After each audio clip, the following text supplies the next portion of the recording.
All right, let's jump into another deep dive. You know we love to unpack thought-provoking stuff, and today is no exception. We're diving into the work of Black commentator. This is someone whose voice has really struck a chord with a lot of you. Yeah, I can see why, after looking through these pieces, their perspective is so sharp and insightful, really pushes you to see things in a whole new light. Definitely. They don't shy away from tough questions, and they connect dots that, honestly, I never would have seen on my own. Today we'll be exploring two specific pieces from Black commentator. One that tackles the Iraq War and what it meant on a global scale, and another that examines urban development after Hurricane Katrina. Two very different events, but Black commentator finds a common thread. That thread being power and control. Who benefits? Who pays the price?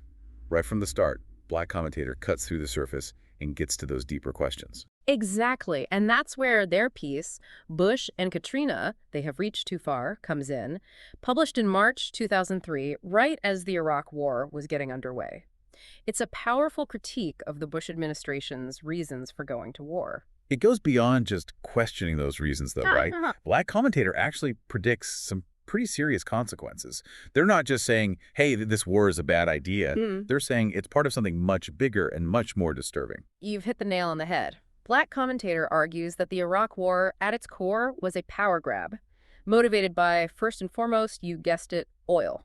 Oil, always oil. But then, and this is where it gets really interesting, they make this argument that the U.S. was almost desperate to maintain the global dominance of the U.S. dollar, especially with the euro on the rise at that time. So secure the oil and squash any threat to the dollar's supremacy. Kind of a 1-2 punch. Precisely. And to really hammer home this point, Black commentator breaks down the whole shock and awe concept. Ah, yes.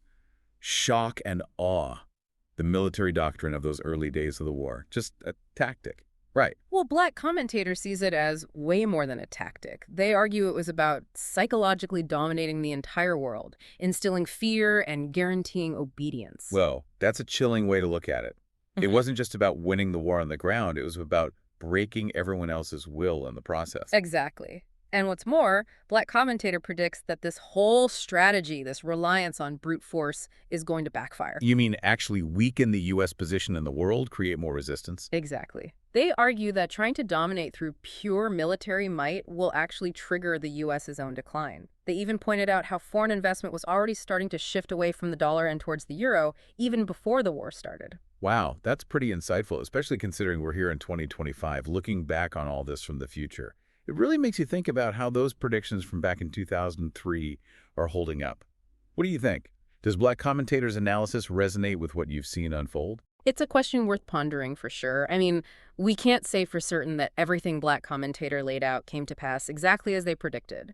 But their analysis provides a really powerful framework for understanding how global power works and the often unintended consequences of military intervention. Absolutely. The world has transformed drastically since the Iraq War, and those changes definitely make you think twice about the points Black commentator was raising way back then. No doubt, it's a powerful reminder. Actions have consequences.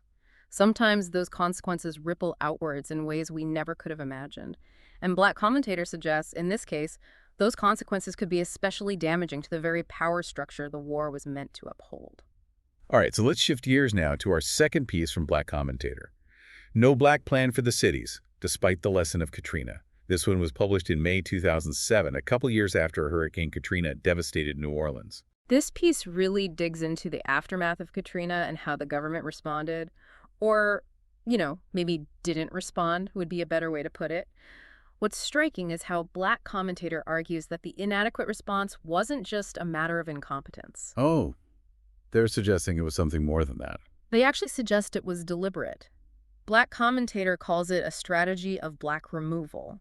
And the goal, they say, was to reshape urban areas in a way that benefited corporations and the wealthy at the expense of Black communities. Wow, that's a pretty bold statement. It is, but then they back it up with specific examples of what happened in New Orleans post-Katrina, like the destruction of public housing, the influx of low-wage, non-union labor, basically replacing local workers. And, of course, the fact that the black population of New Orleans shrank considerably after Katrina. Yeah, and Black commentator argues that these weren't just random things that happened, but rather deliberate outcomes of policy choices made after the disaster. So they're saying that the hurricane, as tragic as it was also seen as an opportunity to remake the city to benefit certain interests, and that black communities were essentially targeted in this process. That's the core of their argument, and they go even further, connecting this to a larger pattern of gentrification happening in cities all over the country.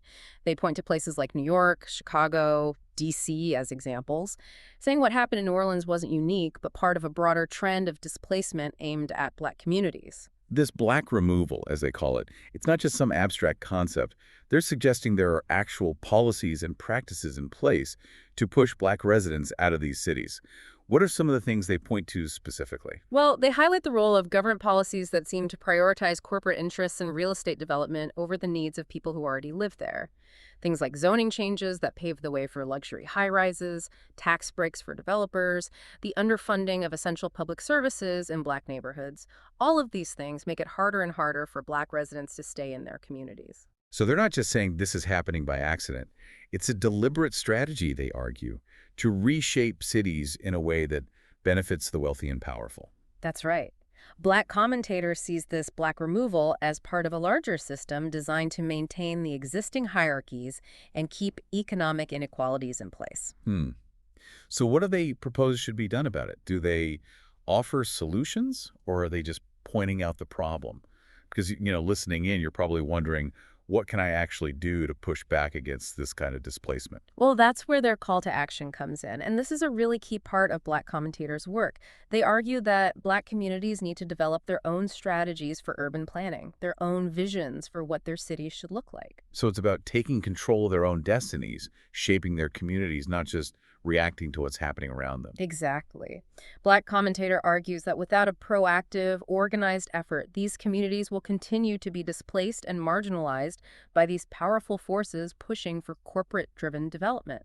It's about recognizing the power of collective action and community organizing, pushing back against those systems of control. But how do you actually do that? How do you develop and implement those kinds of strategies?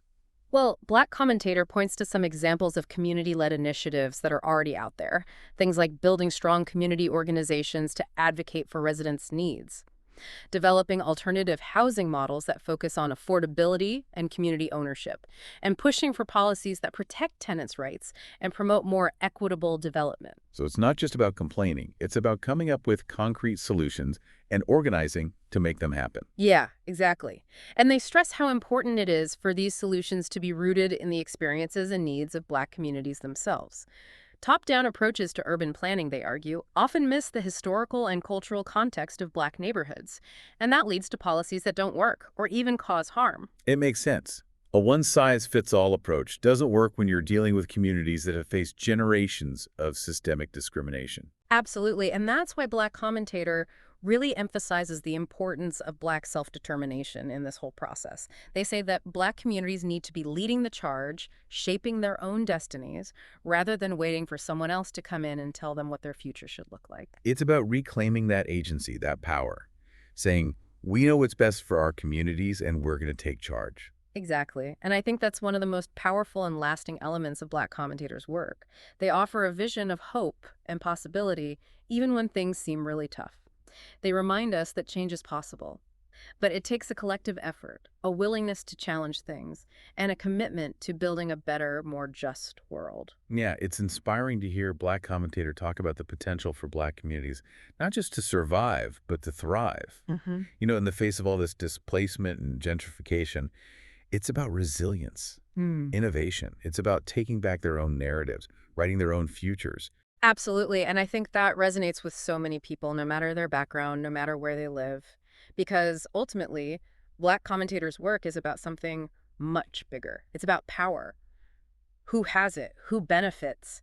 And how do we make it more equitable?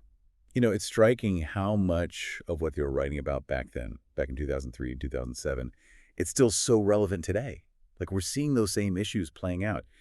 Economic inequality, racial injustice, corporate greed. It's everywhere, in cities all across the country, around the world even. It's true, and I think that speaks volumes about how insightful Black Commentator was.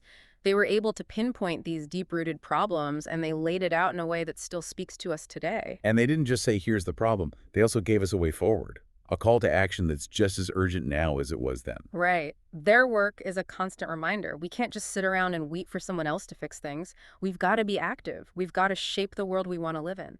That means thinking critically, challenging the status quo, and working together. And it's not just about these huge, sweeping changes, right? Yeah. It's about those everyday acts of resistance, those small acts of solidarity that can really make a difference. Exactly. Supporting local businesses, advocating for affordable housing, speaking out against injustice, building community in whatever ways we can. It all adds up. Yeah. So for our listener who's obviously drawn to Black commentators' work, what would you say is the key takeaway? What do we hope they walk away with? Don't be a spectator. Be an active participant in the world around you. Question everything. Look at the power dynamics at play and find ways to use your voice, your actions to make a positive difference. Black commentators saying, wake up, get informed, get organized. Exactly. And remember, you're not alone. There's so many people out there, so many communities fighting for a more just and equitable future, and we can all be part of that. Well said. And on that note of collective action and hope, I think we've reached the end of our deep dive. Thank you for joining us on this journey into the thought-provoking world of Black Commentator. It's been a pleasure exploring these ideas with you. And to our listener, keep questioning, keep learning, keep pushing for a better world. Until next time, happy diving.